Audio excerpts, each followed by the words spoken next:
الفصل الثالث عن أسامة بن شريك رضي الله تعالى عنه قال قال رسول الله صلى الله عليه وسلم أيما رجل خرج يفرق بين أمتي فاضربوا عنقه رواه النسائي.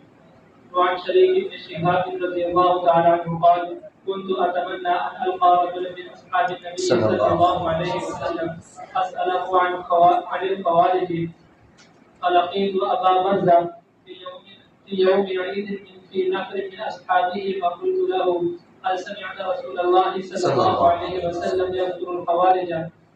قال نعم سمعت رسول الله صلى الله عليه وسلم بأذني ورأيته بعيني. أتي رسول الله صلى الله عليه وسلم بمال فقسمه فأعطى من عن يمينه ومن عن شماله ولم يعطي من وراءه شيئا. فقام رجل من ورائه فقال يا محمد ما عدلت في القسمة رجل أسود مذموم الشعر عليه ثوبان أبيضان. فغضب رسول الله صلى الله عليه وسلم غضبا شديدا وقال والله لا يجدون بعدي رجلا هو أعدل مني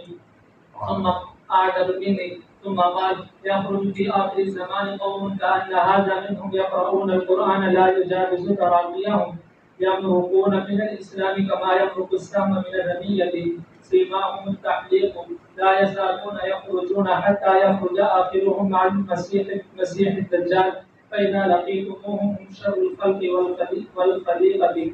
رواه النسائي.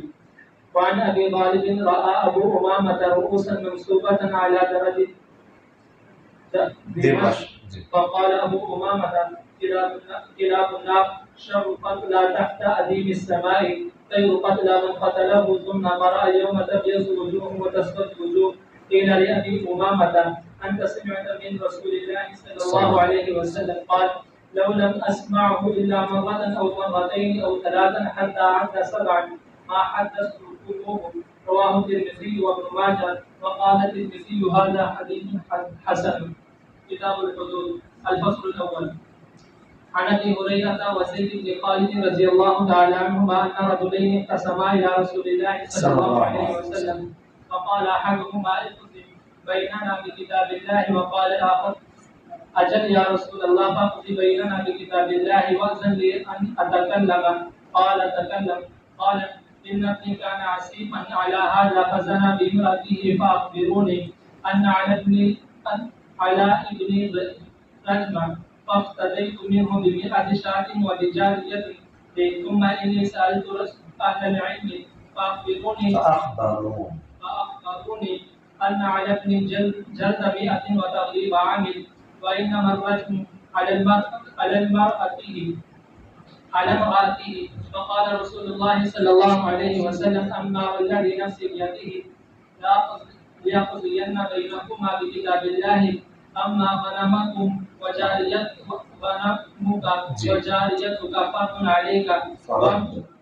فرد عليك وأما ابنك فعليه جلد 100 وتغليب عام وأما أنت يا أنيس فاقض إلى امرأته هذا فإن اعترفت فارجمها فاعترفت فرجمها. متفق عليه.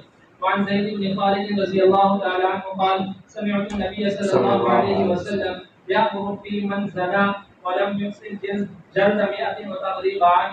رواه البخاري. وعن عمر رضي الله تعالى عنه قال إن الله بعث محمدا بالحق وأنزل عليه الكتاب فكان مما أنزل الله تعالى آية الرجم رجم رسول الله صلى الله عليه وسلم ورجمنا بعده والرجم في كتاب الله حق على من زنى إذا أحسن من الرجال والنساء إذا قامت البينة أو كان الحبل أو اعتراف. متفق عليه. وعن عبادة بن صامت رضي الله تعالى عنه أن النبي صلى الله عليه وسلم قال خذوا عني قد جعل الله لهن سبيلا الذكر بالذكر جلد 100 وتغليب عام والطيب بالطيب جلد 100 والرجم. رواه مسلم. وعن عبد الله بن عمر رضي الله تعالى عنهما أن اليهود جاءوا إلى رسول الله صلى الله عليه وسلم فذكروا له أن رجلا منهم وامرأة زنيا فقال لهم رسول الله صلى الله عليه وسلم ما تجدون في التوراة في الشأن الرجم؟ قالوا نفزعهم ويجلدون. قال عبد الله بن سلام كذبتم إن فيها الرجم. فأتوا بالتوراة فنشروها فوضع أحدهم يده على آية الرجم فقرأ ما قبلها وما بعدها. فقال عبد الله بن سلام ارفع يدك فرفع فإذا فيها آية الرجم. فقالوا صدق يا محمد فيها آية الرجم. فأمر بهما النبي صلى الله عليه وسلم فرجما. وفي رواية قال ارفع يدك فرفع فإذا فيها آية الرجم تلوح. فقال يا محمد إن فيها آية الرجم إن فيها آية الرجم ولكننا نتكاتمه بيننا. فأمر بهما فرجما. متفق عليه. متفق عليه. وعن أبي هريرة رضي الله تعالى عنه قال أتى النبي صلى الله عليه وسلم رجل هو في المسجد فناداه يا رسول الله إني زنيت. فأعرض عنه النبي صلى الله عليه وسلم فتنحى لشق وجهه الذي أعرض قبله فقال إني زنيت. فأعرض عنه النبي صلى الله عليه وسلم فلما شهد 4 شهادات دعاه النبي صلى الله عليه وسلم فقال أبك جنون؟ قال لا. فقال أحسنت؟ قال نعم يا رسول الله. فقال اذهبوا به فارجموه. قال ابن شهاب فأخبرني من سمع جابر بن عبد الله جابر بن عبد الله يقول فرجمناه بالمدينة فلما أطلقته الحجارة هرب حتى أدركناه بالحرة فرجمناه حتى مات. متفق عليه. وفي رواية للبخاري عن جابر رضي الله تعالى عنه بعد قوله قال نعم فأمر به فرجم بالمصلى فلما أطلقته الحجارة فر فأدرك فرجم حتى مات. فقال له النبي صلى الله عليه وسلم خيرا وصلى عليه. وعن ابن عباس رضي الله تعالى عنهما قال لما أتى ماعز بن مالك النبي صلى الله عليه وسلم فقال له لعلك قبلت أو غمست أو نزلت.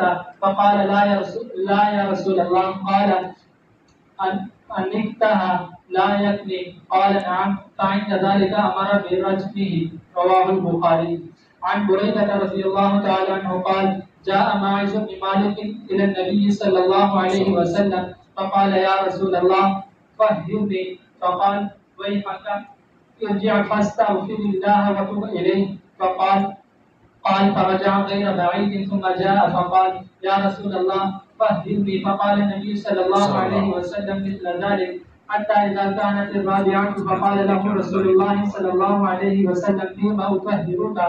قال من الزنا. فقال رسول الله صلى الله عليه وسلم أبيه جنون؟ فأخبر أنه ليس بمجنون. فقال أشرب خمرا؟ فقال رجل فاستنته فلم يجد منه ريح خمر فقال أزنيت؟ قال نعم. فأمر به فرجم.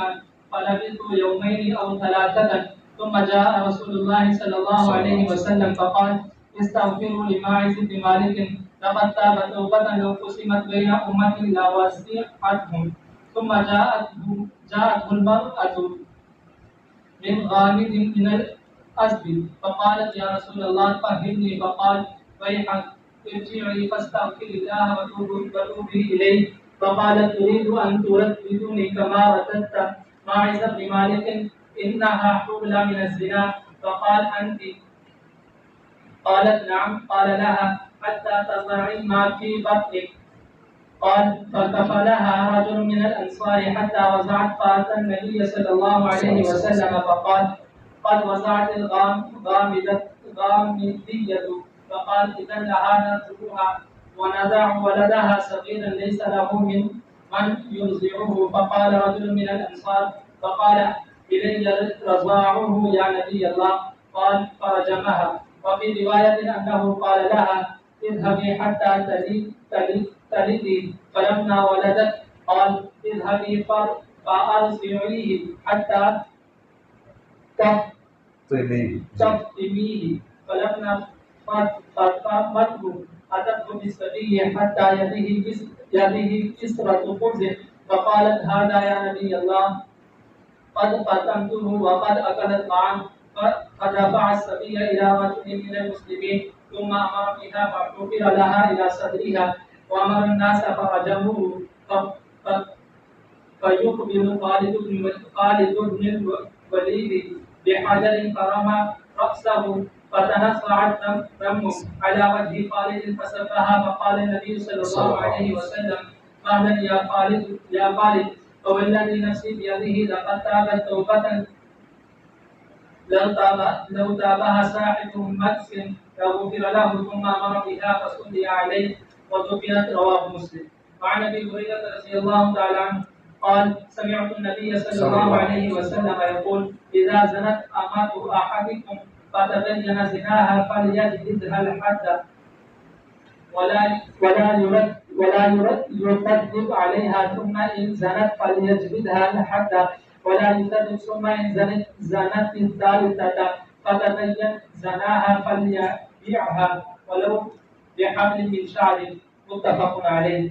وعن علي رضي الله تعالى عنه قال يا أيها الناس أقيموا على أرقائكم الحد من أحسن منهم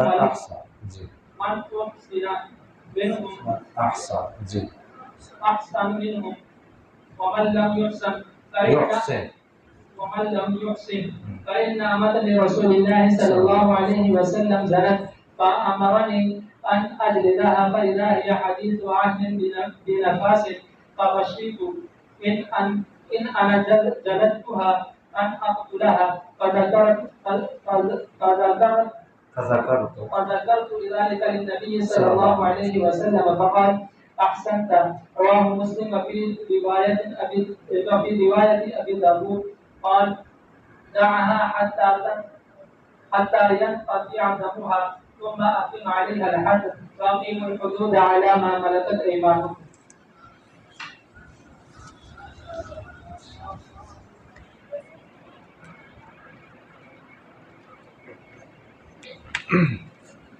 بسم الله الرحمن الرحيم. اللهم صل على محمد النبي الأمي وعلى آله وسلم تسليما.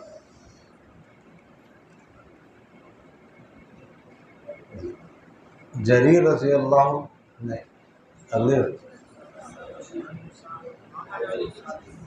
علی سے علی کرم اللہ وجہہ سے روایت ہے. ایک یہودی عورت تھی جو آپ صلی اللہ علیہ وسلم کو گالیاں دیتی تھی وتقع فیہ، اور آپ صلی اللہ علیہ وسلم میں جب عائل نکال کر تانا دیتے تھے تو ایک شخص نے اس کا گلا بھون کر حتیٰ یہاں تک کہ وہ مر گئی. تو آپ صلی اللہ علیہ وسلم نے اس کے خون کو حدر قرار دے دیا، باطل قرار دے دیا. اچھا کہ یہودی عورت آپ صلی اللہ علیہ وسلم کو برا بلا کہتی تھی، گالیاں دیتی تھی وغیرہ ذالک، تو ایک شخص نے اس کا گلا بھون کر اس کو مار دیا. آپ صلی اللہ علیہ وسلم نے اس کا خون کیا کر دیا؟ حدر قرار دے دیا. اب اگر کوئی ایسا کرے تو اس کا کیا ہوگا؟ تو امام شافعی رحمہ اللہ تو یہی فرماتے ہیں کہ یہی اس کا حکم ہے اور کہ اس کی یہی سزا ہے کہ اس کو کیا کیا جائے؟ قتل کیا جائے. جو شخص بھی ذمہ کیوں نہ ہو، مسلمان تو نہیں، ذمہ ہو، ایک تو مسلمان ہو تو ایک الگ بات، ذمہ کیوں نہ، اگر وہ بھی ایسا کرتا ہے تو اس کو بھی یہی سزا دی جائے گی کہ اسے قتل کیا جائے. جبکہ احناف فرماتے ہیں کہ ذمہ کو قتل نہیں کیا جائے، اس لیے کہ ذمہ جو ہے تو پہلے سے اللہ کے سامنے گستاخی کرتا ہے تو اللہ کو نہیں مانتا. ٹھیک ہے، اگر رسول کے سامنے گستاخی کرے گا تو اس کی وجہ سے اس کا جو عہد ذمہ ہے وہ نہیں ٹوٹے گا. شوافی فرماتے کہ ٹوٹ جائے گا، مباح دم ہو جائے گا، اسے قتل کیا جائے گا. احناف فرماتے کہ اس کا عہد ذمہ جو ہے نا وہ باقی ہے اور وہ مباح دم نہیں ہو. اب اس کے بارے میں کافی تفصیل ہے، اب تفصیل کا موقع نہیں ہے، ٹائم بھی نہیں ہے.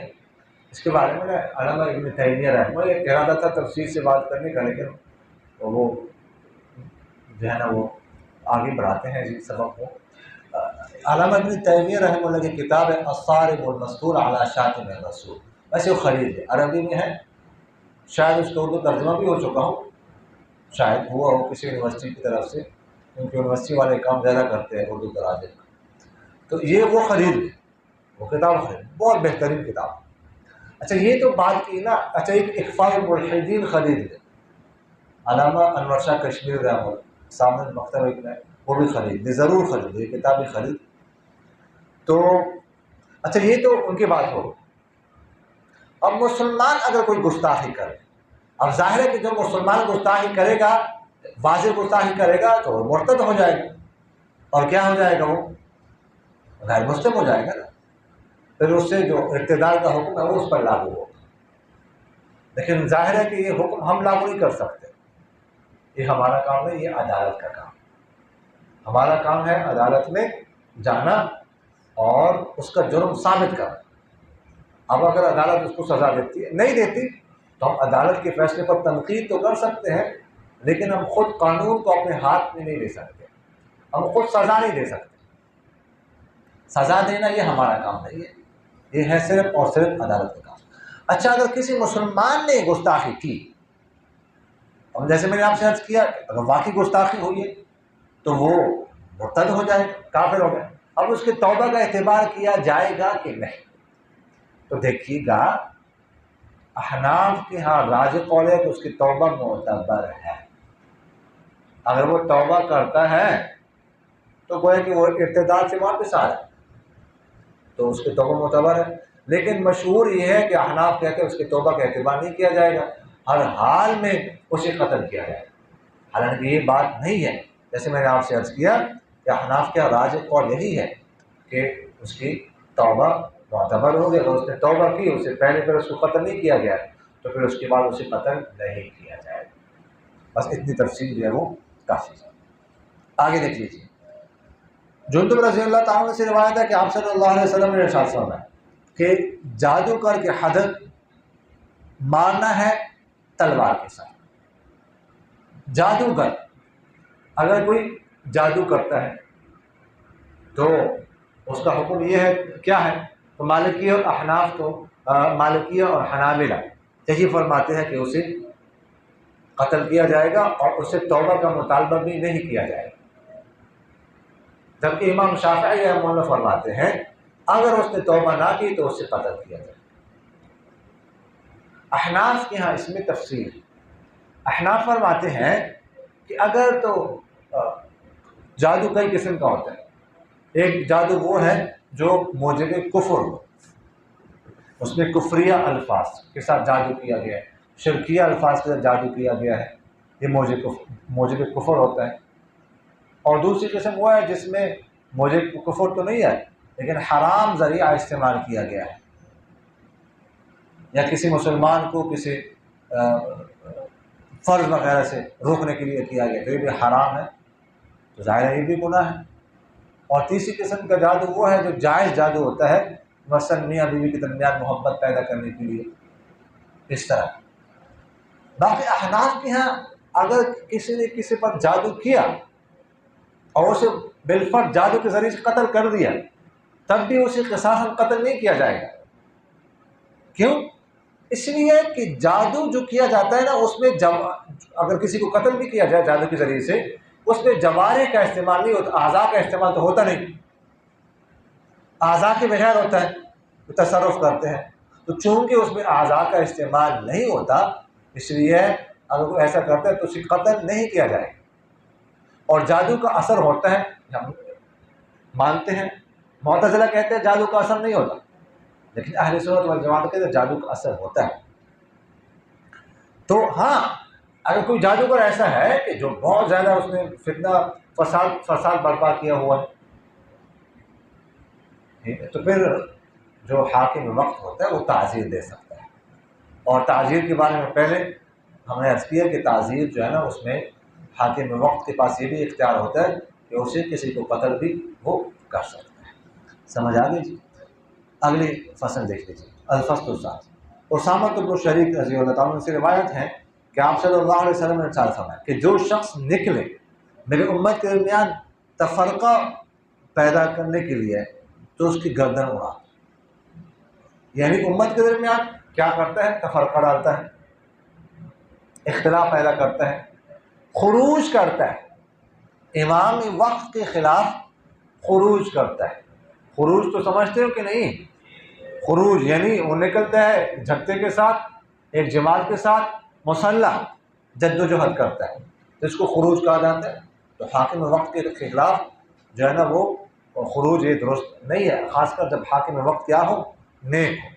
اب اگر کوئی اس طرح کرتا ہے تو اس سے پہلے سمجھایا جائے گا کہ آپ کر رہے غلط ہے، کوئی شبہات اعتراضات ہو تو ان کو دور کیا جائے گا۔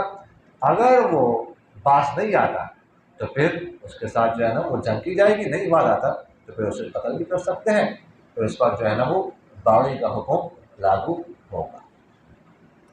دیکھ لیجیے آگے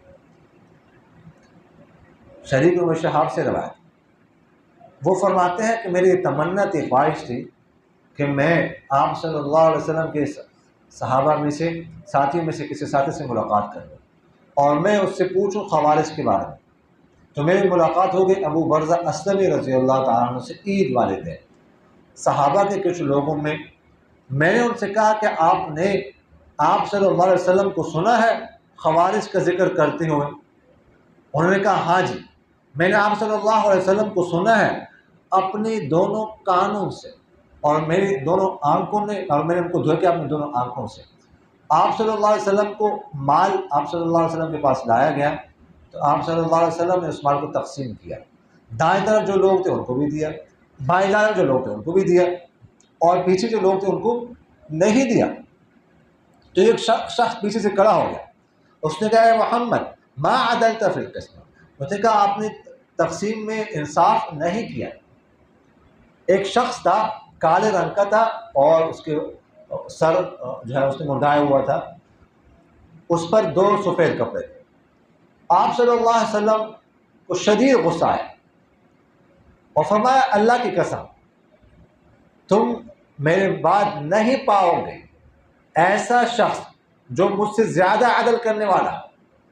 پھر فرمایا کہ آخری زمانے میں کچھ لوگ نکلیں گے، گویا کہ ان میں سے ہیں جو قرآن پاک کی تلاوت کریں گے لیکن وہ قرآن پاک کی تلاوت ان کے حلق سے آگے نہیں جائے گی، وہ اسلام سے اس طرح نکلیں گے جس طرح تیر شکار سے نکلتا ہے، اور ان کی علامت ہوگی تحلیق، سر منڈانا۔ وہ ہمیشہ نکلتے رہیں گے یہاں تک کہ ان میں سے آخری جو ہوگا وہ مسیح دجال کے ساتھ مل کر جو ہے نا وہ نکلے گا، مسیح دجال کے ساتھ۔ جب تم ملو ان سے تو وہ انسانوں اور جانوروں میں سب سے بدترین لوگ ہوں گے۔ اچھا، مفہوم تو آپ کے سامنے آ گیا کہ شریک بن شہاب کہتے ہیں کہ میری خواہش تھی کہ میری ملاقات ہو جائے کسی صحابی سے۔ ابو برزہ رضی اللہ تعالیٰ عنہ سے میری ملاقات ہو گئی تو میں نے ان سے پوچھا کہ آپ صلی اللہ علیہ وسلم نے خوارج کے بارے میں کچھ کہا ہے؟ تو انہوں نے کہا ہاں جی کہا ہے۔ پھر فرمایا کہ ایک دفعہ آپ صلی اللہ علیہ وسلم کے پاس کچھ مال لایا گیا، مال غنیمت کا، تو آپ صلی اللہ علیہ وسلم نے ادھر بھی تقسیم کے، دائیں جانب بائیں جانب بھی تقسیم کے، پیچھے کچھ لوگ بیٹھے ہوئے تھے، بچا نہیں ہوگا ان کو نہیں دیا۔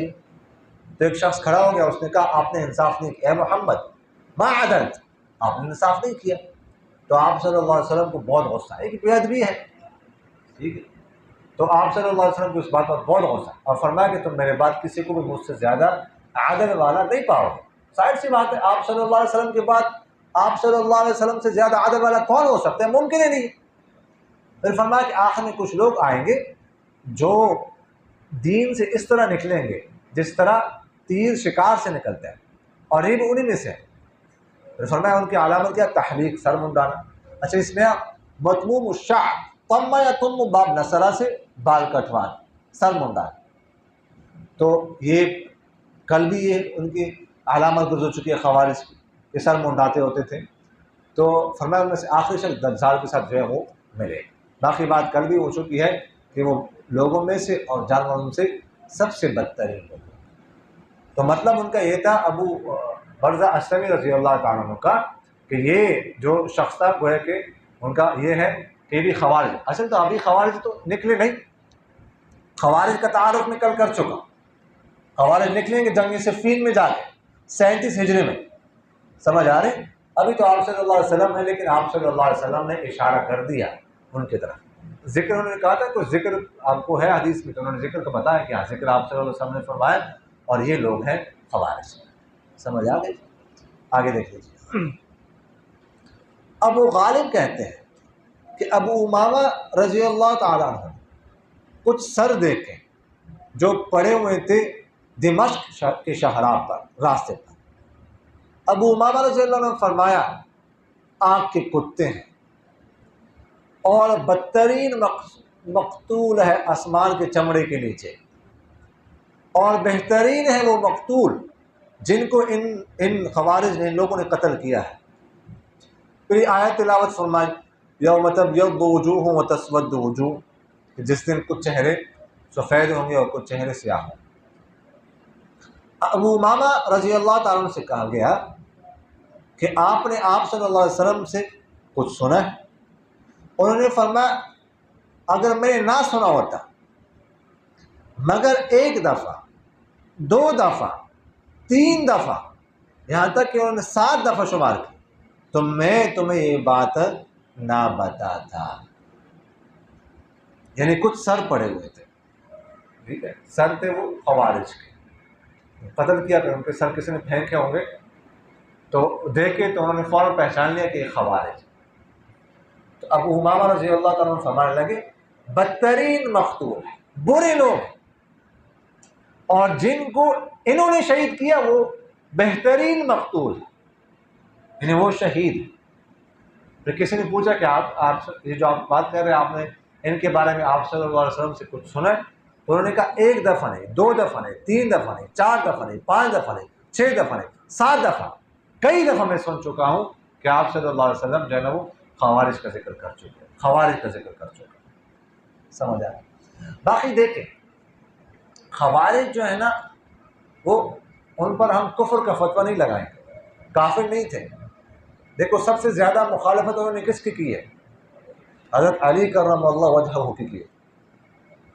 حضرت علی کرم اللہ وجہہ سے پوچھا گیا کہ کیا خوارج کافر ہیں؟ انہوں نے جواب دیا کہ کفر سے تو وہ بھاگے ہیں، کفر سے تو وہ بھاگے، وہ تو ہم پر کفر کا فتویٰ لگاتے ہیں، تو مطلب ہے کافر نہیں۔ اگرچہ ہم پر لگاتے ہیں لیکن ہم ان کو کافر نہیں کہیں، بیوقوف ہے، ہم تو نہیں کہیں گے کافر۔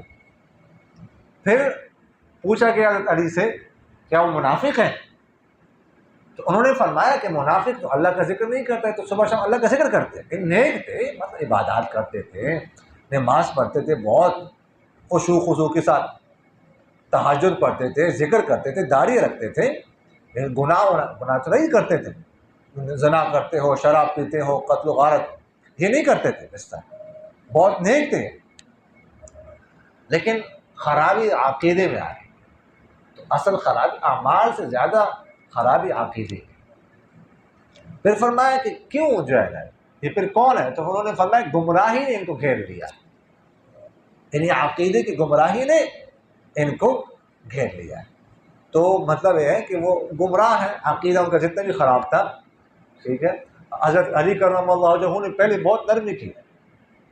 حضرت علی کرم اللہ وجہہ جمعے کا خطبہ دیتے ہوتے تھے جمعے والے دن، تو یہ بیٹھے ہوتے تھے ایسے لوگوں میں، کوئی ادھر سے کھڑا ہو کر کہتے ان الحکم الا للہ، کوئی ادھر سے کہا ان الحکم الا للہ، کوئی ادھر سے کہا ان الحکم الا للہ۔ یعنی آپ نے حکم کیوں مقرر کیا؟ جب انہوں نے نیزے میں قرآن پاک اٹھائے، آپ نے 2 حکم مقرر کیے، ابو موسیٰ اشعری رضی اللہ تعالیٰ عنہ کو ایک طرف سے، حضرت علی کی طرف سے، اور دوسری طرف سے حضرت معاویہ کی طرف سے عمرو بن العاص رضی اللہ عنہ کو مقرر کیا گیا۔ آپ نے ان کو حکم کیوں تسلیم کیا گیا؟ تو یہ نعرے لگاتے تھے، لیکن حضرت علی نے بہت نرمی کی۔ آگے دیکھ لیجیے کتاب الحدود۔ کتاب الحدود، حدود جمع ہے حد۔ حد کا لغوی معنی ہے منع کرنا، روکنا، اور حد کا معنی حاجز۔ حاجز کو بھی کہتے ہیں حائل کو، رکاوٹ کو، حائل، 2 چیزوں کے درمیان کوئی چیز حائل اور رکاوٹ ہو جو آپس میں دونوں کو ملنے نہ دیتی ہو۔ تو حد کو بھی حد اس لیے کہتے ہیں کہ یہ بھی انسان کو معاصی سے روکتی ہے، گناہوں سے روکتی ہے، یہ اس کا لغوی معنی ہے۔ اور اصطلاحی تعریف حد کی ہے الحد عقوبۃ مقدرۃ یجب حقا للہ تعالی. سمجھ آ گئی کہ نہیں ہے؟ تعریف سمجھ آ گئی نا؟ تعریفات یاد کرتے ہوتے ہیں. تو حد فرماتے ہیں حد ایک مقرر، الحد عقوبۃ مقدر، ایک متعین سزا ہے، مقرر سزا ہے جو واجب ہوتی ہے اللہ تعالیٰ کے لیے، اللہ تعالیٰ کے حق کے طور پر. تو حد مقدرۃ کہہ کر تعزیر کو نکال دیا کہ تعزیر متعین نہیں، اور یجب حقا للہ کہہ کر تو قصاص وغیرہ کو نکال دیا کہ اس کا حق بندوں کو ہوتا ہے. سمجھ آ گئی اس کی تعریف؟ اسلام میں شرعی سزائیں تین طرح کی. پہلی قسم ان سزاؤں کی ہے کہ جن کو شریعت نے متعین کر دیا ہے، یہ سزا ہے، لیکن ان سزاؤں کو جاری کرنے کا اختیار شریعت نے بندوں کو دیا ہے. اس میں کوئی غیر تیسری طاقت یعنی حاکم وقت یا حکومت وقت جو ہے نا وہ دخل اندازی نہیں کر سکتی. تیسری طاقت حاکم وقت یا حکومت وقت جو ہے وہ دخل اندازی نہیں کر سکتی. وہ ذاتی نوعیت کی سزا ہے، جیسے قتل کا کفارہ ہے، یمین کا کفارہ ہے، زہار کا کفارہ. دوسری قسم کی سزائیں وہ ہیں کہ جن کو شریعت نے ان کو بھی متعین کر دیا ہے، اور یہ سزائیں جو ہے نا حاکم وقت یا اس کا جو نائب قاضی ہو وہ نافذ کرے گا، اور ایک دفعہ جب وہ سزا ثابت ہو جائے تو پھر کوئی اس کو معاف نہیں کر سکتا. حاکم وقت کو نہیں معاف کر سکتا، قاضی بھی معاف نہیں کر سکتا. سمجھ آ گئی؟ ان کو کہتے ہیں حدود. اب یہاں پر پاکستان کا قانون کیا ہے جی صدر کے پاس صدر کو استثناء کا حق حاصل ہے. صدر جس کو چاہے معاف کر، حد کوئی معاف نہیں کر سکتا. ابھی آپ لوگوں نے پڑھا. تیسری قسم کی سزائیں وہ ہیں جن میں سزاؤں کو شریعت نے متعین نہیں کیا، البتہ جرائم کی تعین کی ہے کہ ان جرائم پر سزا دی جائے گی، لیکن سزا کیا دی جائے گی یہ متعین نہیں کی. یہ قاضی کے ثوابدید پر ہے. اس کو کہتے ہیں تعزیرات. یہ سمجھ آ گئی کہ نہیں آ گئی یا آئی گئی؟ آ گئی. آ رہی ہے جا رہی؟ اچھا کیا آ رہی ہے یہ پتہ نہیں. اچھا سمجھ، شکر ہے کچھ اور نہ. حدود صرف 5، حدود صرف 5 بس. نمبر 1 ڈاکہ ڈالنا، نمبر 2 سرقہ، نمبر 3 زنا، نمبر 4 تہمت زنا، اور نمبر 5 حد شرب خمر. جو پہلی 4 حدود ہے وہ قرآن سے ثابت، اور آخری حد وہ صحابہ کے اجماع سے ثابت. سمجھ آ گئی کہ نہیں ہے؟ تو یہ 5.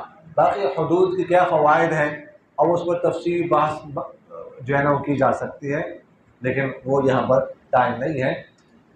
حد جو ہے نا یہ اس کے اپنے اپنے فوائد، ایک جو ہے نا حد کو لے کر اس کے فوائد جمع کر کے اس پہ لمبی بات کی جا سکتی ہے. آگے دیکھ لیجیے. پہلی فصل ابو ہریرہ رضی اللہ تعالیٰ عنہ اور زید بن خالد رضی اللہ تعالیٰ عنہ دونوں سے روایت ہے کہ 2 بندوں نے جھگڑا کیا، مقدمہ لے آپ صلی اللہ علیہ وسلم کے پاس. انہیں سے ایک نے کہا کہ ہمارے درمیان فیصلہ کرے اللہ کی کتاب کے ساتھ. دوسرے نے کہا اجل ہاں جی یا رسول اللہ، فیصلہ کرے ہمارے درمیان اللہ کی کتاب کے ساتھ اور مجھے اجازت دے کہ میں بات کروں. تو آپ صلی اللہ علیہ وسلم نے فرمایا تکلم، بات کر لو. وہ کہنے لگا میرا بیٹا کانا عصیفا مزدور تھا اس کے پاس. پھر میرے بیٹے نے اس کی بیوی کو ٹیوشن پڑھا دی. پھر مجھے بتایا انہیں علماء نے، بعض علماء نے، کہ میرے بیٹے پر رجم ہے. میں نے اس کی طرف سے فدیہ ادا کیا 100 بکریاں اور ایک باندھ جو میری تھی. پھر میں نے اہل علم بعض علماء سے پوچھا تو انہوں نے مجھے بتایا کہ میرے بیٹے پر 100 کوڑے اور 1 سال کی ضرورت نہیں، اور سوائے اس کے لیے رجم اس کی بیوی پر ہے. تو آپ صلی اللہ علیہ وسلم نے ارشاد فرمایا بہرحال وہ ذات جس کی قبضے میں میری جان ہے، میں ضرور بضرور فیصلہ کروں گا تمہارے درمیان اللہ کی کتاب کے ساتھ. اما فرمایا بہرحال آپ کی جو بکریاں ہیں اور آپ کی جو باندی ہے وہ تو آپ پر رد ہے، لوٹائی جائے گی، اس کا اعتبار نہیں. اور آپ کا جو بیٹا ہے اس پر 100 کوڑے سزا اور 1 سال جلاوت میں. اور بل انت اے انیس، آپ صبح جائیں اس کی بیوی کے پاس، اگر وہ اعتراف کر لے تو اس کو رجم کر دے. پھر اس نے اعتراف کیا تو اسے رجم کر دیا. اچھا مفہوم تو سمجھ آ گیا نا، مفہوم بیان کرنے کی تو ضرورت نہیں. 2 شخص تھے، ایک کا بیٹا دوسری کے پاس کام کرتا تھا، بات فیل ہو گئی. اب دونوں آپ صلی اللہ علیہ وسلم کے پاس آئیں کہ فیصلہ کریں. تو وہ شخص نے جو جس کا بیٹا تھا کسی سے پوچھا تھا تو رجم ہے، اس نے فدیہ ادا کر دیا، 100 بکریاں ایک باندھ دی. تو آپ صلی اللہ علیہ وسلم نے فرمایا اس کا کوئی اعتبار نہیں. ٹھیک ہے، تو اب اس پر کیا ہوگا؟ تو فرمایا کہ آپ کے بیٹے پر ہوگے 100 کوڑے لگائے جائیں گے اور جو اس کی بیوی ہے اس کو رجم کیا جائے گا، اس لیے کہ آپ کا بیٹا غیر شادی شدہ اور اس کی بیوی شادی شدہ تھی، وہ محسنہ تھی، تو اس لیے اس کو رجم اور آپ کے بیٹے کو 100 کوڑے. اچھا اب یہاں پر آپ صلی اللہ علیہ وسلم نے فرمایا کہ میں تمہارے درمیان فیصلہ کروں گا بکتاب اللہ، اللہ کی کتاب کے ساتھ. کیا مطلب؟ ایک مطلب اس کا ہے بکتاب اللہ، بحکم اللہ، اللہ کے حکم سے. دوسرا جواب اس کا یہ ہے کتاب اللہ، یعنی سوال پیدا ہوتا ہے کتاب اللہ میں تو رجم کی سزا نہیں ہے. تو دوسرا جواب اس کا یہ ہے، پہلے جواب تو بحکم اللہ، دوسرا جواب اس کا یہ ہے کہ کتاب اللہ میں سزا ہے. ایک آیت مشہور آیت آپ لوگوں نے پڑھی، الشیخ والشیخۃ اذا زنیا فرجموہما البتۃ نکالا من اللہ واللہ عزیز حکیم. کہ شیخ اور شیخ، بوڑھا بوڑھی، جب بوڑھا اس کو ٹیوشن پڑھا دے بوڑھی، تب دونوں کو کیا کرنا ہے؟ رجم کرنا. یہ آیت تھی لیکن بعد میں اس کی تلاوت منسوخ ہو گئی. یہ منسوخ تو تلاوت ہے لیکن دور الحکم. اس آیت کی تلاوت تو منسوخ ہے لیکن حکم اس کا منسوخ نہیں، حکم باقی ہے. تو کتاب اللہ سے مراد یہی آیت.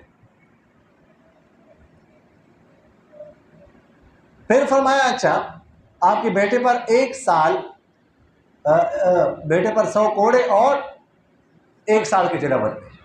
100 کوڑے لگائے جائیں گے غیر شادی شدہ اگر زنا کر، اس پر اتفاق. لیکن یہ ہے کہ اس کو کیا کیا جائے گا؟ جلا وطن کیا جائے گا. اب اس کا کیا ہو؟ تو اس حوالے سے اختلاف. امام شافعی اور امام احمد بن حنبل رحمہ اللہ یہ فرماتے ہیں کہ یہ جلا وطن 1 سال کی یہ بھی سزا کا حصہ ہے. جلا وطن کیا جائے گا، اس کو 1 سال کے لیے یہاں سے نکالا جائے گا، اس علاقے سے کہیں اور بھیج دیا جائے گا. جبکہ امام ابو حنیفہ رحمہ اللہ فرماتے ہیں، اچھا وہ حضرات فرماتے ہیں شوافی اور حنابلہ کہ جلا وطن کیا جائے گا چاہے مرد ہو یا عورت، دونوں 1 سال کے. امام مالک رحمہ اللہ فرماتے ہیں مرد کو جلا وطن کیا جائے گا، عورت کو نہیں. عورت کو کریں گے تو اور فتنہ بڑھ جائے گا.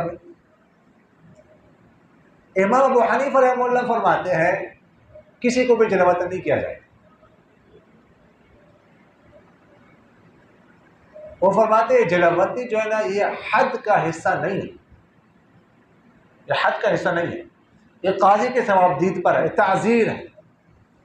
قاضی مناسب سمجھے کہ بندہ زیادہ گڑبڑ کر رہا ہے، ماحول خراب کر رہا ہے، اس کو جلا وطن کر دے، مگر نہ کرے، مناسب سمجھے کہ ایک آدھ دفعہ کیا ہے تو ٹھیک ہے، نہ کرے، یہ سیاست پر محمول ہے، اگر وہ سمجھتا ہے تو کر لے، نہیں سمجھتا تو نہ کرے اس کو۔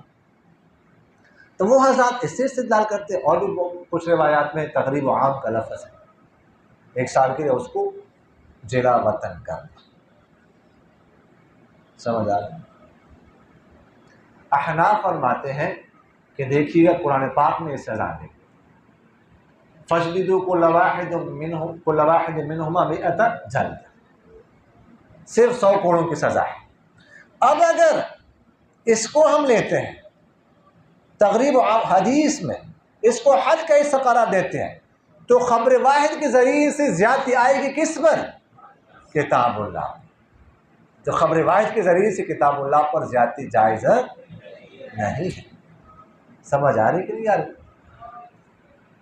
اس کا جواب جیسے باتوں میں آ گیا کہ یہ صرف ثوابدید اختیار سیاست پر محمول ہے۔ اور کیسے پتہ چلا؟ حضرت عمر رضی اللہ تعالیٰ عنہ نے جو ہے نا ایک شخص کو جلا وطن کر دیا تھا، وہ شخص پھر عیسائی بن کر مرتد ہو گئے، تو عمر رضی اللہ تعالیٰ عنہ نے فرمایا کہ اس کے بعد میں کسی کو جلا وطنی کی سزا نہیں دوں گا، جلا وطن نہیں کروں گا۔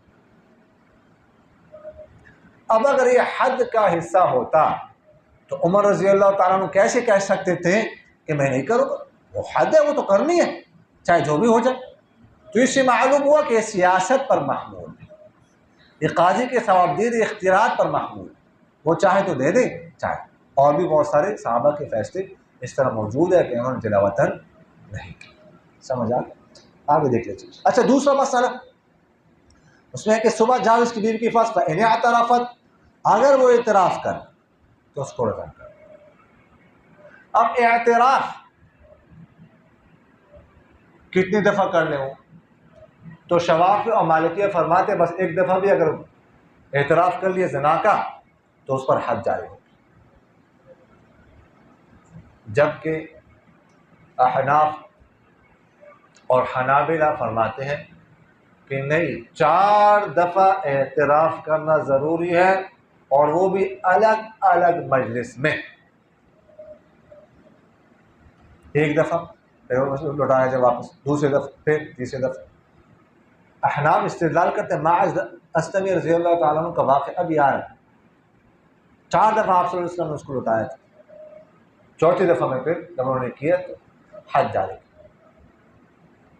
تو پھر یہاں پر آتا ہے تو احناف اس کا جواب دیتے ہیں کہ یہاں پر صرف اعتراف کا ذکر ہے، بس یہ تو نہیں ہے کہ 1 دفعہ اعتراف کرے، اعتراف کا مطلق اعتراف کا ذکر ہے، 4 دفعہ اعتراف کی نفی تو نہیں، اور یہ بھی نہیں ہے کہ بس 1 دفعہ اعتراف یقین ہونا اس کا ذکر، تو اس سے استدلال نہیں کیا جا سکتا، یہ مبہم ہے، اس میں سے مطلق اعتراف کا ذکر ہے۔ ماعز رضی اللہ تعالیٰ عنہ کی حدیث وہ کیا ہے؟ وہ واضح ہے، وہ مفصل ہے، تو وہ اس کی تفسیر کرتی ہیں، لہٰذا اس سے استدلال نہیں کیا جا سکتا۔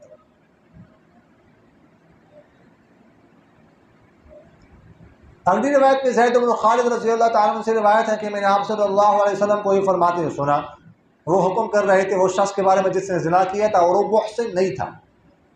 کیا حکم کر رہے تھے اس کے بارے میں؟ 100 کوڑوں کی اور 1 سال جلا وطن۔ احسان اور محسن، احسان کسے کہتے ہیں؟ احسان کے لیے 5 شرائط۔ کتنی شرائط ہیں؟ 5۔ سب سے پہلے اسلام، مسلمان، دوسرے نمبر پر عاقل ہو، تیسرے نمبر پر بالغ ہو، چوتھے نمبر پر آزاد ہو، ٹھیک ہے، اور 5ویں نمبر پر شادی شدہ ہو۔ اور اگر یہ زنا کی تہمت جو ہے نا، حد جس پر زنا کی تہمت لگائی جائے، اس کے لیے بھی 5 شرطیں ہیں، لیکن اس کے لیے شادی شدہ نہیں، اس کی پاکدام کی، جس پر تہمت لگائی گئی وہ پاک دامن ہو، باقی 4 شرطیں پائی جا رہی ثابت نہ ہو سکے تو جس نے تہمت لگائی اس کو 80 کوڑے لگائے جائیں۔ سمجھ آ گئی؟ جبکہ امام شافعی رحمہ اللہ فرماتے ہیں کہ احسان کے لیے مسلمان ہونا اسلام شرط نہیں ہے، اسلام ان کی شرط نہیں ہے۔ وہ استدلال کرتے ابھی روایت آ رہی ہے، اور جو یہودیوں کا واقعہ آپ صلی اللہ علیہ وسلم کے پاس لایا گیا تو یہودی نے ان پر حد جاری فرمایا، رجم کیا گیا ان کو۔ تو فرماتے ہیں کہ دیکھیے گا وہ تو مسلمان نہیں تھے، تو آپ صلی اللہ علیہ وسلم نے ان پر حد جاری کی۔ تو اس کا جواب احنافی دیتے ہیں کہ جناب والا ان پر جو حد جاری کی گئی تھی نا وہ تورات کے حکم کے مطابق، تورات میں بھی زنا کے حد جو ہے نا وہ رجم تھی، تو اسلام کی وجہ سے نہیں، قرآن پاک کی وجہ سے نہیں، تورات کی وجہ سے، سمجھ آ گئی؟ تو اسلام شرط ہے۔ حضرت عمر رضی اللہ عنہ کا قول ہے من اشرک باللہ فلیس بمحسن، جو اللہ کے ساتھ شریک ٹھہرا تو وہ محسن نہیں ہے۔ تو اس سے معلوم ہوا کہ محسن وہ ہوتا ہے جو کیا ہو، مسلمان ہے۔ آگے دیکھ لیجئے، عمر رضی اللہ تعالیٰ سے روایت ہے کہ آپ اللہ تعالیٰ نے بھیجا ہے محمد صلی اللہ علیہ وسلم کو حق کے ساتھ اور ان پر کتاب اتاری، اور بس کتاب میں جو اللہ تعالیٰ نے کتاب میں سے اتارا تھا اس میں رجم کی آیت تھی، آپ صلی اللہ علیہ وسلم نے رجم کیا، ہم نے بھی ان کے بعد رجم کیا، اور رجم کتاب اللہ میں حق ہے۔ اس شخص پر جو جناح کرے جب وہ محسن ہو، مردوں میں سے عورتوں میں سے، جب بینہ قائم ہو جائے یا جو ہے وہ حمل پایا جائے یا اعتراف، باقی بات تو واضح ہے۔ لیکن حمل، اگر حمل ہو یعنی کوئی عورت شادی شدہ نہیں، سمجھ آ گئی، اس کو حمل ہو گیا، تو اب اس کی وجہ سے اس پر ہم جو ہے نا وہ حد زنا لاگو کر سکتے ہیں کہ نہیں؟ تو جمہور حضرات یہ فرماتے ہیں، احناف، مالکیہ، حنابلہ، کہ حمل کی وجہ سے حد زنا جاری نہیں کر سکتے، جبکہ امام شافعی رحمہ اللہ فرماتے ہیں کہ جاری کریں گے، جاری کریں گے۔ وہ اس روایت سے استدلال کرتے ہیں کہ اس میں حمل کی وجہ سے ہے کہ حمل ہو تو زنا کے حد جاری کریں۔ جمہور حضرات فرماتے ہیں کہ نہیں کریں، جمہور حضرات فرماتے ہیں دیکھیے گا حمل جو ہے نا وہ بعض اوقات وجہ بالشبہ کی وجہ سے بھی ہو سکتا ہے، اس پر تو حد نہیں ہوتی، اور اسی طرح حمل زبردستی کسی سے زنا کرایا جائے اکراہ کی صورت میں،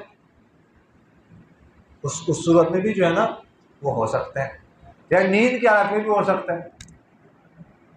کوئی نیند کی حالت میں دونوں ایک دوسرے کو ٹیوشن پڑھا دے، پتہ ہی نہ چلے، جاگی نہ، سبحان اللہ، سمجھ آگے کہ نہیں گئے؟ تو شروع کی تو حد جاری نہیں ہوتی نا، ہو سکتا ہے، ممکن ہے، تو اس لیے اس کی وجہ سے یہ کافی نہیں ہے۔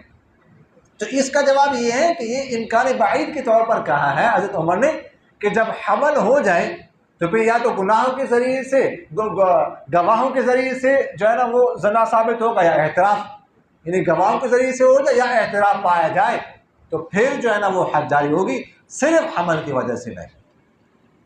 آگے دیکھ لیجیے، عبداللہ بن عمر رضی اللہ تعالیٰ عنہ سے روایت ہے، اچھا پچھلے، عبادہ بن صامت رضی اللہ تعالیٰ عنہ سے روایت ہے کہ انہوں نے فرمایا کہ مجھ سے حاصل کر لو، مجھ سے حاصل کر لو، تحقیق اللہ تعالیٰ نے اور عورتوں کے لیے راستہ نکالا ہے، کنوارا کنواری جو زنا کر لے تو 100 کوڑے اور 1 سال کی جنابت میں، اور شادی شدہ مرد عورت زنا کر لے تو 100 کوڑے اور رجم۔ اچھا، انہوں نے فرمایا مجھ سے حاصل کر لو، مجھ سے حاصل کر لو، اللہ تعالیٰ نے راستہ بنا لیا۔ کیا مطلب؟ سورہ نساء میں اللہ تعالیٰ فرماتے ہیں نا وَاللَّاتِي يَأْتِينَ الْفَاحِشَةَ مِن نِّسَائِكُمْ فَاسْتَشْهِدُوا عَلَيْهِنَّ 4 منكم فإن شهدوا فأمسكوهن في البيوت حتى يتوفاهن الموت أو يجعل الله لهن سبيلا۔ اگر زنا ثابت ہو جائے تو 4 گواہ بنا، پھر ان 4 گواہ بن جائے، ثابت ہو جائے تو ان کو گھر میں رکھو، گھروں میں قید کر دو، یہاں تک کہ اللہ تعالیٰ کوئی راستہ نکال لے۔ یہ چونکہ سورہ نور کی آیت نازل نہیں ہوتی، اس سے پہلی آیت ہے، تو عبادہ بن صامت رضی اللہ تعالیٰ فرماتے ہیں کہ اس کے بعد سورہ نور کی آیت یہ نازل ہو گئی، اس میں زنا کی سزا کا ذکر کیا گیا، تو وہ فرمایا تھا نا کہ یہاں تک کہ اللہ تعالیٰ راستہ نکالے۔ تو فرمایا اللہ تعالیٰ نے راستہ ان کے لیے نکال دیا۔ تو سمجھ آ گئی نا، یہ مطلب ہے۔ اچھا، آخری جو جملہ ہے والطیب بالطیب، کہ اس میں ہے نا کہ جلد و مئت اور رجم، 100 کوڑے اور رجم۔ اب رجم بھی کیا جائے اور 100 کوڑے بھی لگائے جائیں، یہ سزا؟ تو دیکھیے گا جمہور حضرات یہ فرماتے ہیں، ائمہ اربعہ متفق ہیں کہ کیا نام ہے، صرف رجم کیا جائے گا، 100 کوڑے نہیں لے جائے گا۔ ہاں، ظواہر، اصحاب ظواہر کہتے ہیں کہ رجم جب کریں گے 100 کوڑے بھی لگائیں گے، اس کو بعد رجم بھی کریں گے۔ جمہور فرماتے ہیں کہ نہیں، صرف رجم کا ذکر، رجم کا ذکر بس قرآن پاک کی آیت جیسے میں نے آپ سے عرض کی، اور بہت سارے احادیث میں۔ تو یہاں پر جو ہے اس کا کیا مطلب؟ یہ جو آیت آپ نے لکھا ہو، اس کے نیچے لکھا ہو ھذا منسوخ ہو، پہلا جواب تو اس کا یہ ہے کہ یہ منسوخ۔ دوسرا جواب اس کا یہ ہے کہ یہ سیاست پر محمول ہے، قاضی مناسب سمجھے تو تعزیرم اس کو کوڑے بھی لگا دیں۔ تیسرا جواب اس کا یہ ہے کہ اصل میں ایسا ہوا تھا کہ ایک شخص کو آپ صلی اللہ علیہ وسلم نے 100 کوڑے لگائے تھے، زنا کیا تھا، یہ ظاہر ہو کر کہ غیر شادی شدہ ہے، 100 کوڑے لگا دیے، اس کے بعد پتہ چلا کہ یہ تو شادی شدہ ہے، تو رجم بھی کیا نا۔ تو اسے یہ سمجھ لیا گیا کہ دونوں، حالانکہ وہ 100 کوڑے اس وقت لگائے گئے تھے جب یہ ذہن میں تھا کہ یہ شادی شدہ نہیں۔ سمجھ آ گیا یہ جواب۔ آگے دیکھ لیجئے، عبداللہ بن عمر رضی اللہ عنہ سے روایت ہے کہ یہودی آپ صلی اللہ علیہ وسلم کے پاس آئے، انہوں نے آپ صلی اللہ علیہ وسلم کو ذکر کیا کہ ایک شخص ان میں سے ایک عورت نے زنا کیا ہے، اور آپ صلی اللہ علیہ وسلم نے سے کہا کہ تم تورات میں کیا پاتے ہو رجم کے بعد؟ تو انہوں نے کہا کہ ہم تو ان کو رسوا کرتے ہیں اور ان کو کوڑے لگائے جاتے ہیں۔ تو عبداللہ بن سلام رضی اللہ تعالیٰ نے کہا تم نے جھوٹ بولا ہے، اس میں تورات میں رجم کی آیت ہے، لے آؤ تم تورات۔ تو انہوں نے تورات کو کھولا تو اس میں سے ایک نے اپنا ہاتھ رکھا رجم کی آیت پر، اور اس سے آگے پیچھے پڑھا، اس کو نہیں پڑھا۔ عبداللہ بن سلام رضی اللہ عنہ نے فرمایا اپنا ہاتھ اٹھاؤ، اس نے ہاتھ اٹھایا تو وہاں پر رجم کی آیت تھی۔ تو یہودی کہنے لگے کہ سچ کا ہے اس نے، ہے محمد، اس میں رجم کی آیت ہے۔ تو ان دونوں کے بارے میں آپ صلی اللہ علیہ وسلم نے حکم کیا، دونوں کو رجم کیا گیا۔ اور ایک روایت میں یہ ہے کہ حضرت عبداللہ بن سلام نے کہا اپنا ہاتھ اٹھاؤ، اس نے اپنا ہاتھ اٹھایا تو رجم کی آیت تورات میں تھی جو چمک رہی تھی۔ تو پھر اس شخص نے کہا محمد، اس میں رجم کی آیت ہے، لیکن ہم اس کو چھپاتے آپس میں۔ پھر آپ صلی اللہ علیہ وسلم نے ان دونوں کے بارے میں حکم کیا، ان دونوں کو رجم کیا گیا۔ اچھا، یہودی جو ہے نا، ان کا مسئلہ لایا گیا آپ صلی اللہ علیہ وسلم کے پاس، انہوں نے جھوٹ بولا کہ تورات میں اس کا حکم نہیں۔ تورات کو کھولنے کے بعد بھی انہوں نے اس پہ ہاتھ رکھا، رجم کیا۔ کس نے رکھا؟ عبداللہ بن سوریہ، ایک شخص تھا، ان کا عالم تھا۔ تو عبداللہ بن سلام رضی اللہ تعالیٰ عنہ بڑے یہودی تھے، بڑے عالم تھے، کہ بڑا مشہور واقعہ حدیث میں، یہ بھی ادھر بیٹھے ہوئے، تو انہوں نے کہا یہ جھوٹ بول رہے ہیں، ان کو تورات ازبر یاد تھی، موجود ہے۔ تو جب آیت جو ہے نا وہ نکالے گئی، موجود تھی، تو آپ صلی اللہ علیہ وسلم نے حکم کیا، ان کو رجم کیا گیا۔ امام شافعی رحمہ اللہ اس سے استدلال کرتے ہیں، تو اس کا جواب آ چکا ہے کہ تورات کے مطابق جو ہے نا اس کو، ان کو جو ہے نا وہ رجم کیا گیا ہے، اسلام کے مطابق نہیں۔ آگے دیکھ لیجیے، ابو ہریرہ رضی اللہ تعالیٰ عنہ سے روایت ہے کہ آپ صلی اللہ علیہ وسلم کے پاس ایک شخص آیا، اور آپ صلی اللہ علیہ وسلم مسجد میں، تو انہوں نے آواز دی اللہ کے رسول، میں نے زنا کیا ہے۔ آپ صلی اللہ علیہ وسلم نے ان سے منہ پھیرا، پھر وہ آپ صلی اللہ علیہ وسلم کے چہرے کی اس سائڈ پہ آیا جس جانب آپ صلی اللہ علیہ وسلم نے منہ پھیرا تھا، اس نے کہا میں نے زنا کیا۔ پھر آپ صلی اللہ علیہ وسلم نے منہ پھیرا، یہاں تک کہ اس نے 4 دفعہ گواہی دی۔ پھر آپ صلی اللہ علیہ وسلم نے اس کو بلایا اور کہا کیا تجھے جنون ہے، تم پاگل ہو؟ اس نے کہا نہیں۔ پھر آپ صلی اللہ علیہ وسلم نے پوچھا کہ آپ شادی شدہ ہو؟ اس نے کہا ہاں جی یا رسول۔ نے کہا کہ اس کو لے جاؤ اور اسے رجم کر۔ ابن شام نے کہا ہے کہ مجھے بتا ہے اس شخص نے جس نے جابر بن عبداللہ کو سنا ہے، فرما رہے تھے کہ ہم نے ان کو رجم کیا مدینہ میں، جب پتھروں نے اس کو کمزور کر کے گرایا تو بھاگا، یہاں تک کہ ہم نے اس کے حرہ جو کالے پتھروں والی زمین ہے وہاں پر پایا، ہم نے اس کو وہاں پر رجم کر دیا، یہاں تک کہ وہ مر گئے۔ اور بخاری کی روایت میں جابر سے یہ بھی ہے کہ اس کے بعد یہ بھی ہے کہ انہوں نے کہا ہاں جی، تو پھر اس کو حکم کیا گیا، اسے رجم کیا گیا عیدگاہ میں۔ جب پتھروں نے اس کو کمزور کر کے گرایا تو وہ بھاگا، اس کو پایا گیا اور اسے رجم کیا گیا یہاں تک کہ وہ مر گیا۔ تو آپ صلی اللہ علیہ وسلم نے فرمایا، آپ صلی اللہ علیہ وسلم نے بہتر بات اس کے بارے میں کہی اور اس پر جو ہے وہ نماز جنازہ بھی پڑھائی۔ اچھا یہ بھی ہے، اور آگے بھی جو آتے ہیں اس کے بارے میں ہے، میرے خیال میں پہلے وہ روایت کا ترجمہ دیکھ لیں۔ فرماتے ہیں عبداللہ بن عباس کہ جب ماعز بن مالک رضی اللہ تعالیٰ عنہ آپ صلی اللہ علیہ وسلم کے پاس آئے تو آپ صلی اللہ علیہ وسلم نے اس سے کہا کہ ہو سکتا ہے آپ نے اس کا بوسہ لیا ہو، یا ہو سکتا ہے آپ نے شامت کے ساتھ اس کو چھوا ہو، ہاتھ لگاؤ ہو، یا آپ نے دیکھا ہو۔ انہوں نے کہا نہیں یا اللہ کے رسول۔ تو آپ صلی اللہ علیہ وسلم نے فرمایا انکتا ہے کہ آپ نے بدفعلی کی ہے، اور لا یکنی، آپ صلی اللہ علیہ وسلم کنایہ نہیں کر رہے تھے، واضح الفاظ میں پوچھ رہے تھے۔ تو انہوں نے کہا ہاں جی۔ تو اس وقت آپ صلی اللہ علیہ وسلم نے حکم کیا ان کے رجم کا۔ اگلی روایت میں دیکھیں، برائدہ رضی اللہ عنہ کہتے ہیں کہ جب کہ ماعز بن مالک رضی اللہ، ایک مضمون ایک ہی ہے، ماعز بن مالک رضی اللہ تعالیٰ عنہ آپ صلی اللہ علیہ وسلم کے پاس آئے، انہوں نے کہا اللہ کے رسول مجھے پاک کر دے، آپ نے فرمایا تجھے تیری ہلاکت تو لوٹ جاؤ، تم اللہ سے بخشش طلب کرو، اس کی طرف توبہ کر، رجوع کرو۔ وہ لوٹے، فرض غیر بعید، لیکن زیادہ دیر نہیں گزرے تھے کہ پھر واپس لوٹے، پھر آئے، پھر کہا اللہ کے رسول مجھے پاک کر دے۔ آپ صلی اللہ علیہ وسلم نے پھر وہ جیسی بات کی۔ جب چوتھی دفعہ وہ آئے تو آپ صلی اللہ علیہ وسلم نے ان سے پوچھا کس بات میں تجھے پاک کروں؟ انہوں نے کہا زنا سے۔ تو آپ صلی اللہ علیہ وسلم نے فرمایا کہ اس کو جنون ہے، پاگل پن ہے؟ بتایا گیا کہ مجنون نہیں ہے۔ پھر فرمایا کہ اس نے شراب پی ہے؟ تو ایک شخص کھڑا ہو گیا، اس نے اس کا منہ سونگا تو نہیں پائی اس سے شراب کی بدبو۔ تو پھر فرمایا کیا آپ نے زنا کیا؟ اس نے کہا ہاں جی۔ تو آپ صلی اللہ علیہ وسلم نے اس کے بارے میں حکم کیا، اس کو رجم کیا گیا۔ تو پھر یہ لوگ دو یا تین دن ٹھہرے تھے کہ پھر جو ہے نا آپ صلی اللہ علیہ وسلم تشریف لائے اور فرمایا کہ تم ماعز بن مالک کے لیے بخشش طلب کرو، تحقیق اس نے ایسے توبہ کی ہے، اگر یہ توبہ پوری امت میں تقسیم کی جائے تو پوری امت یہ جو ہے وہی وسیع ہو جائے۔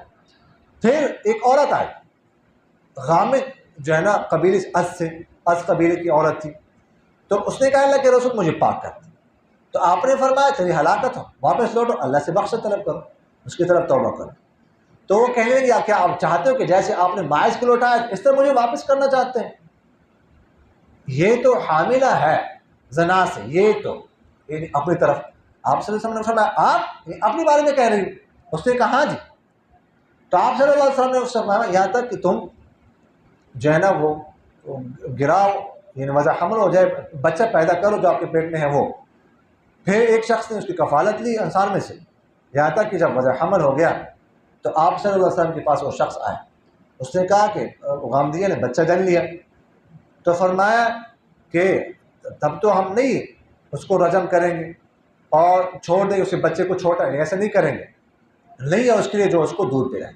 تو ایک شخص کھڑا ہو گیا انصار میں سے، اس نے کہا دودھ پلانے کی ذمہ داری میری ہے اے اللہ کے نبی۔ تو آپ صلی اللہ علیہ وسلم نے اسے رجم کیا۔ اور ایک روایت میں ہے کہ ان سے کہا کہ تم جاؤ یہاں تک کہ تم بچہ جن لو۔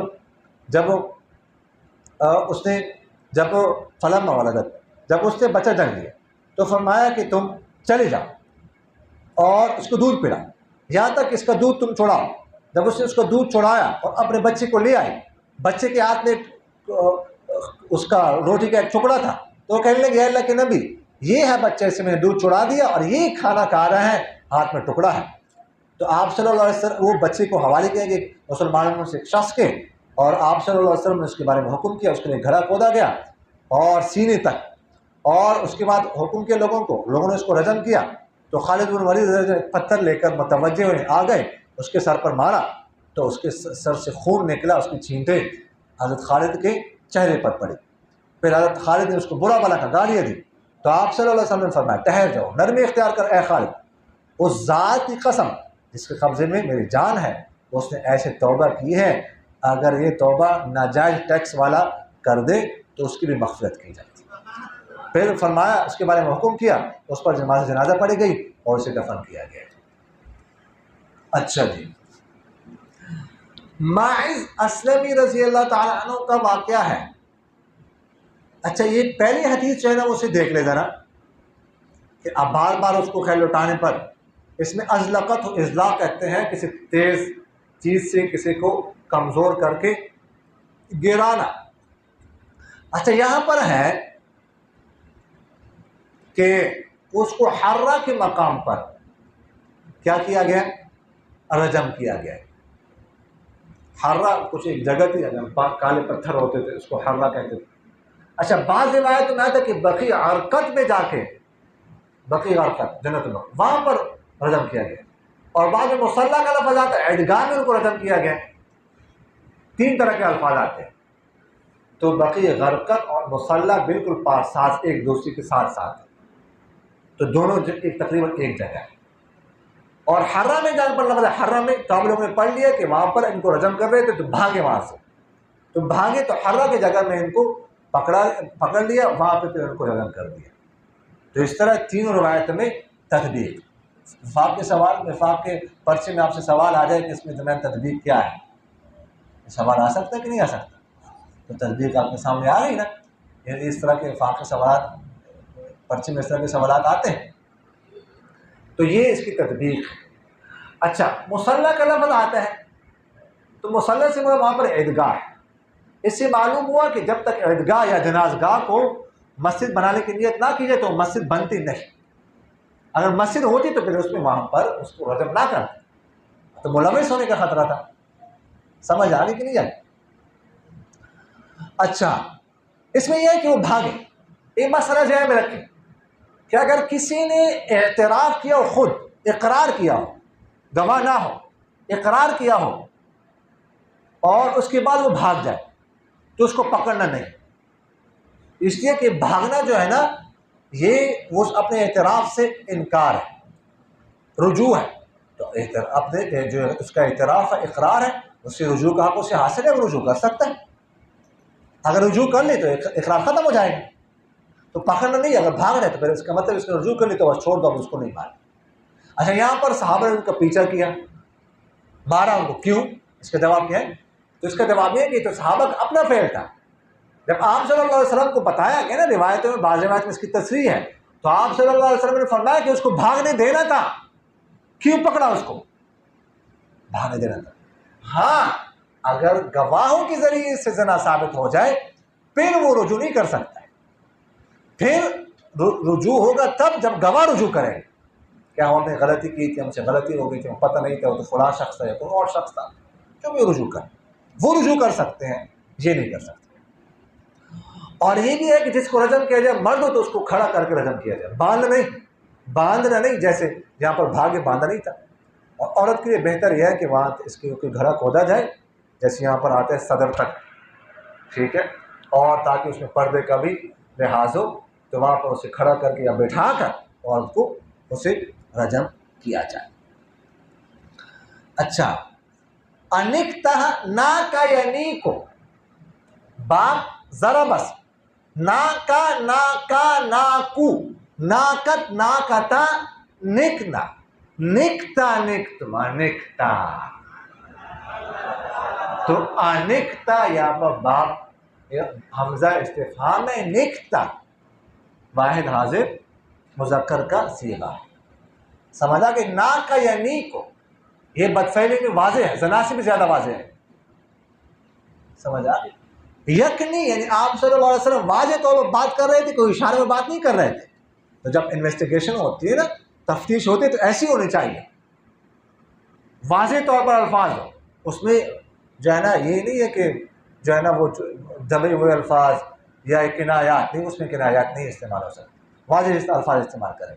تو آپ صلی اللہ علیہ وسلم نے فرمایا کہ آپ نے ہاتھ لگایا ہوگا کہ ہاتھ پھیرا ہوگا انگل دکھتی ہوگی ادھر ادھر. انہوں نے کہا نہیں میں نے زنا واضح طور پر کہا.